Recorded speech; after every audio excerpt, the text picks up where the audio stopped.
when I first go in, I've got to come in a secure stance. I can never come in with an upright body and give him the first grip on me where his hands get to my legs. In the case of seated guard, it's more about the hands. That's going to be the closest thing to you. What we want to do is establish top hand position, where we take our hands and get a top hand position on him.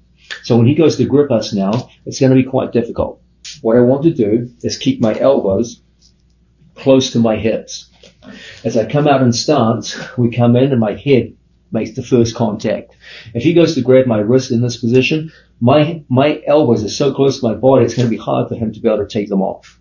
Okay? And I can switch the grips very easily. So if he grabs with one hand here, look how I go cross grip. I point my elbow at his elbow, and now I have a grip on him. Every time he grips, cross grip, and we're in place. He grips, cross grip. He grips, cross grip, and we're in charge. Now, I'm in control of his hands. And as a result, it's going to be me who's going to now go into the various passing positions that we'll be looking at shortly. Okay? I want, as it were, to work my way up from the hands to the torso. I never just go straight into the torso. That gives him the grips. So we start off by killing his hands, getting a hold of them, clearing them out of the way, and then from here we can start going into our various passing positions. In these situations, one of the best things we can do is start to tie up with thumbs inside our training partner's elbows. When I have thumbs on the inside, he goes to underhook, he'll never get there.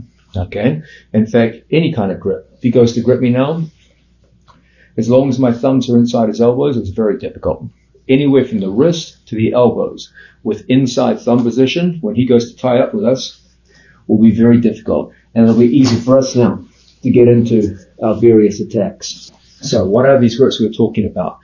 Anytime I take a thumb and put them inside a wrist, inside an elbow, or inside an armpit. Best on both sides, but one side is enough, okay? And starts question. So from here, look how I tie up. When he goes to pull me into his guard, it's very, very difficult. As long as I have those inside thumb posts, okay? He goes to arm drag or what have you, it's tough, okay? And you can start pushing his shoulders back behind his hips. That's what's going to set up the various moves that we like to work in this position. I work with one simple principle. For him to make effective grips on me, it almost always, not always, but in the vast majority of cases requires him to grip me with two hands. He's got to control me with two hands to make real progress on. When he controls me with two hands, all of his grips feel very, very dangerous to me. But if I take one of my training partner's hands and lock it up like so, when he goes to attack me now,